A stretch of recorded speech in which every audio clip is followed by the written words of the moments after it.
Yung suspension ngayon ni Luka kontra sa Wizards hindi na rin nga raw masama. Good moves yan dahil ang Wizards gusto rin talagang manatili sa mababang ranking para tumaas yung draft pick nila. Ang picking ng mga to nasa top 8 protection, kaya mas okay sa kanila ang matalo kontra sa Lakers. Parang kailangan lang talagang magpatalo ang Wizards sa game na to kung gusto nilang makakuha ng mataas sa draft pick. Kaya parang hindi na rin talaga masama na mas naging maagang nakuha ni Luka ang suspension niya ngayon habang wala pang playoffs. Dahil after ng 2 games home nila kontra dito sa Wizards at Cleveland, may 2 games matchup pa sila na mangyayari kontra dito sa OKC Thunder na top 1 team at best defensive team ngayon. Diyan masusubukan ang Lakers na nakikitang mismong dikdikan talaga yung mangyayaring laban na to at mas mainit, kaya paniguradong kakailanganin nila si Luka. At syempre, kailangan pa rin nga raw ngayon na mas umiwas na itong si Luka sa technical. 18 to 20 technical, mas mabigat na suspension pa ang aabutin dyan ni Luka. 2 technical, 1 game suspension agad.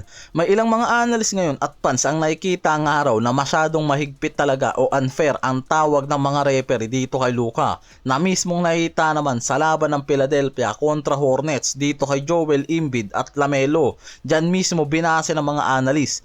Sa senaryo kasi na yan, si Embiid kasi mismo nga raw yung namisikal dyan, tinamaan ng elbow niya itong si Lamelo plus self-reaction pa.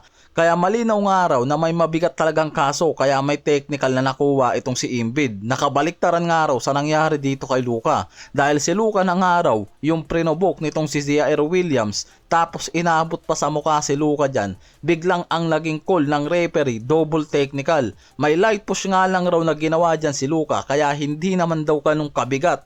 Kaya maliit nga raw yung kaso kay Luka, pero mabigat talaga yung binigay sa kanya na technical. Suspension na, kaya talagang nakikitang mainit yung mga mata ng referee kay Luka. Kakareklamo na lang rin kasi talaga, na mismong nakikita ring dahilan bakit pwedeng mahirapan si Luka sa MVP race kahit nasa elite level na yan. At yung average niya pasok na talaga sa MVP title. Hindi ganun kadali kay Luka na makuha ang MVP title dahil sa problema niya sa mga referee at sa technical niya. Dahil after ng 16 technical niya ngayon, mas mahigpit na. Bawat 2 technical fouls, another suspension agad. Kaya kung magtutuloy yung technical ni Luka, lalo na sa playoffs, pwede pa siyang mawalan ng mas maraming games. Mas lalong bababa ang chance niya sa MVP.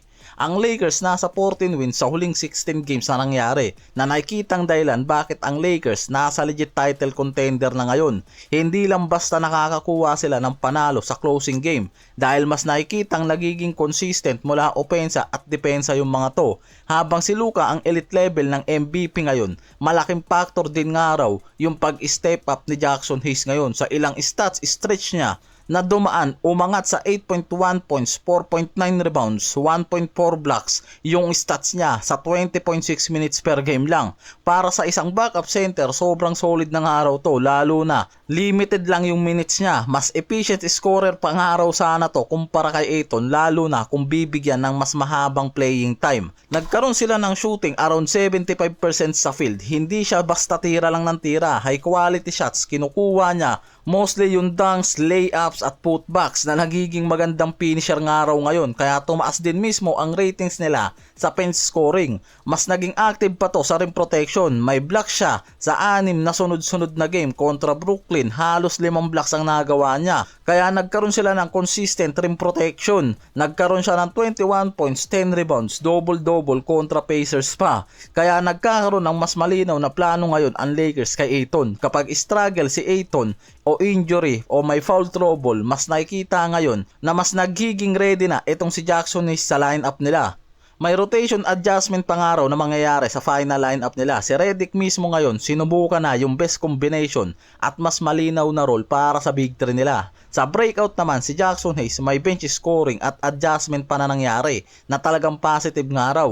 Kaya mas gusto nitong si Redick na ma-finalize ngayon ang playoff rotation nila sa 7 to 9 players lang. Nasa 3rd seed pa rin ang Lakers ngayon at may 3 wins na advantage kontra sa Denver na pang-4 sa seeding. 8 games na lang rin ang natitira sa Lakers, kaya sa bawat game pa nila na to nadadaan, mas kailangan pa nga ng mga to na maging consistent sa winning games dahil nasa seeding battle pa rin sila. Halos dikitan lang ang laban sa West. May Denver Nuggets, Minnesota, Houston Rockets na halos dikit-dikit lang ang pagitan. 1 to 3 games. Pwede silang manatili sa top 3 pero ang worst bumagsak sa top 5 kung hindi nila mapapanatili ang win streak nila. Ang worst kung babagsak pa bigla ang Lakers sa run nila ngayon sa 8 games na to na natitira. Pwera usog. Halos okay si Thunders na lang rin naman kasi at Phoenix Suns ang matindi nilang mga katapat.